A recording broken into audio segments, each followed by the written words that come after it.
and in, and Tapia was able to go down and get it, line it into right. 1 for 2 in the ball game. And Taylor misses outside with a fastball, ball 1.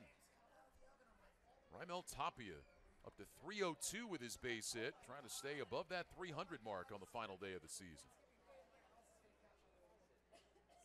I was kind of hinting towards it earlier, but this Rockies organization, they've got a lot of good weapons down here in AAA and playing some pretty good baseball at the big league level, so they're a pretty deep organization right now when it comes to position players. Rockies in second place in the National League West, just a half game behind L.A., and the Rockies jumped on Bumgarner today. They got 4 in the first. They had 3 more in the fifth against him.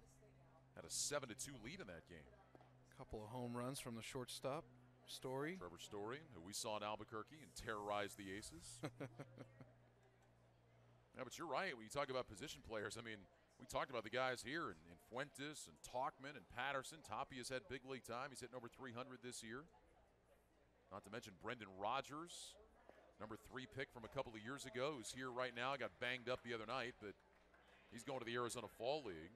They drafted Phil Nevin's son Tyler a couple of years ago. Tyler, unfortunately, has had some injury issues, but when healthy, he's hit very well.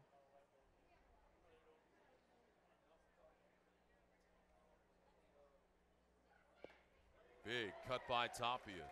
You will see that from him. He doesn't get cheated on his swings. He was trying to hit this one 800 feet. See him really push those hands back, stretch him on his load, and let them go on a good challenge fastball on a 3-1 count from Clarke. If you're Clarke and Rosario, do you come back and challenge him again now after that swing? I would. I mean, just kind of like, all right, here it is. 3-2. Got him. High fastball struck him out. 5th strikeout of the ball game for Taylor Clarke. You see the frustration from Tapia right after this as he knows that he got beat right there with 2 fastballs from Taylor Clarke.